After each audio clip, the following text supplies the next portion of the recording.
It happened right after I blew out the candles. The room erupted in cheers, claps echoing off the high ceilings, laughter weaving through the air along with a soft hum of jazz playing in the background. The rooftop sparkled with string lights, casting a warm golden glow on everyone's faces. I had my arms out, smiling, expecting him, my husband Eric, to pull me in like he always did on my birthday. To wrap me in his arms, whisper something sweet, maybe kiss my forehead like he'd done every year since we'd been together. But instead, I watched him pull her. A woman I didn't even know. Tight red dress, dark waves cascading over her shoulders, lips painted scarlet, eyes locked on him with bold confidence. And then, right there in the middle of the room, surrounded by our friends, my family, me, he kissed her. Not a quick kiss. Not a mistake. Slow, deliberate kiss. His hands gripping her waist, pulling her closer like nobody else in that room even existed. Including me. My name is Rachel. I'm 35. And until that night, I thought I had the perfect life. I met Eric when we were both working for a corporate consulting agency in the city. He was sharp, smooth with words, quick with humor, and had this magnetic charm that made everyone in the room lean toward him without even realizing it.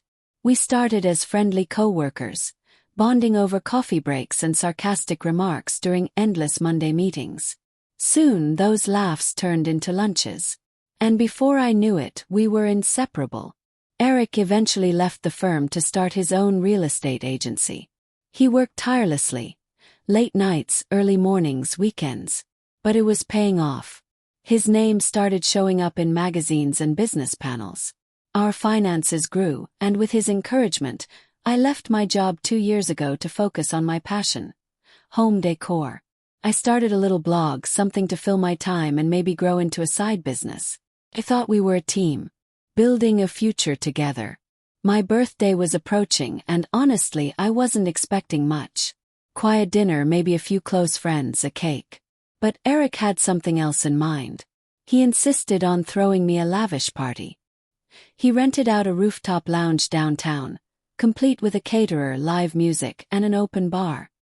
He invited everyone: friends, family, colleagues, and even some unfamiliar faces. "I just want you to feel celebrated," he said that morning, kissing my temple as I sipped my coffee. "You're spoiling me," I laughed, but he just grinned. "You deserve it." Looking back now, it all makes sense. He wasn't celebrating me. He was covering his tracks.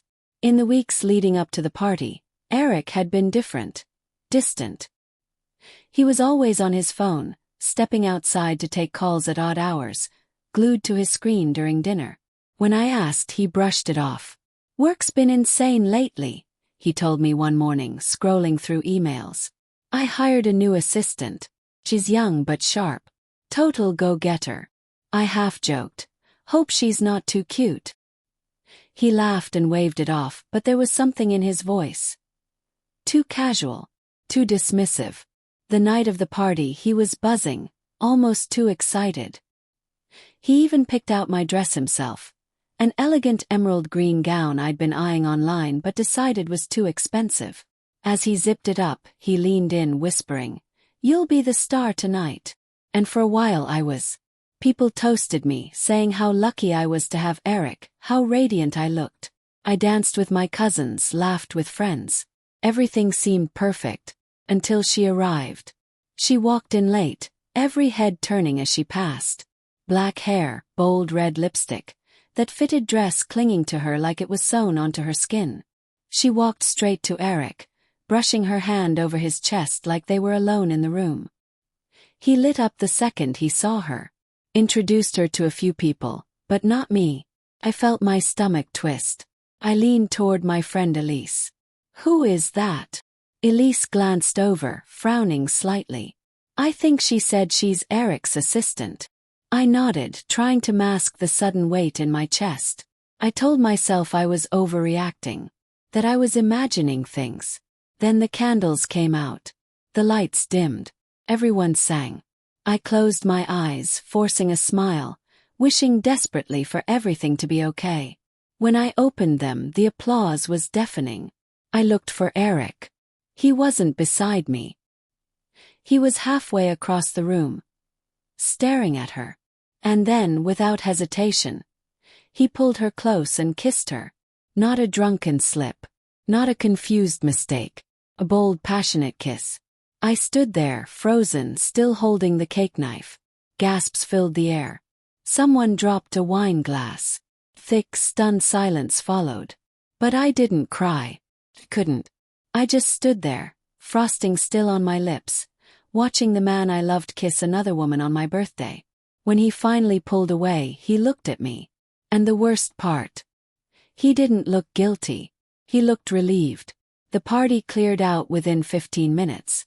No one met my eyes as they left. Eric had already disappeared with her before I could even speak. I sat alone in my car for over an hour, staring at nothing, then finally drove home by myself. The next morning he showed up. No apology. No regret. Just this. I can't do this anymore. I've been unhappy for a long time. I stared at him, shaking. So your solution was to humiliate me in front of everyone I love? He didn't answer. He just grabbed a bag and said he'd be staying somewhere else.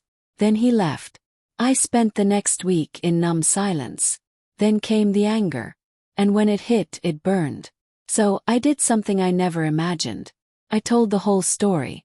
I posted it on my blog. Photos from the party. A kiss. The whole humiliating night.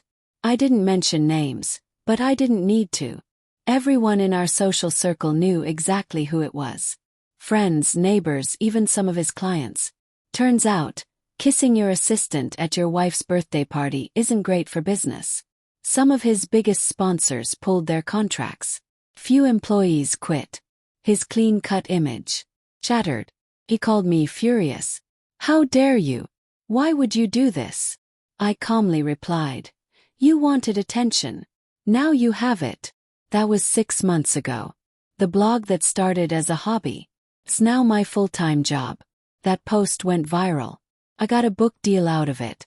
I still think about that night sometimes. The candles. A kiss. The way no one knew what to say. But I don't cry anymore. Because here's what I learned. Some people don't destroy you out of hatred. They destroy you because they're too selfish to care about your worth. And when that happens, don't just get even. Get better.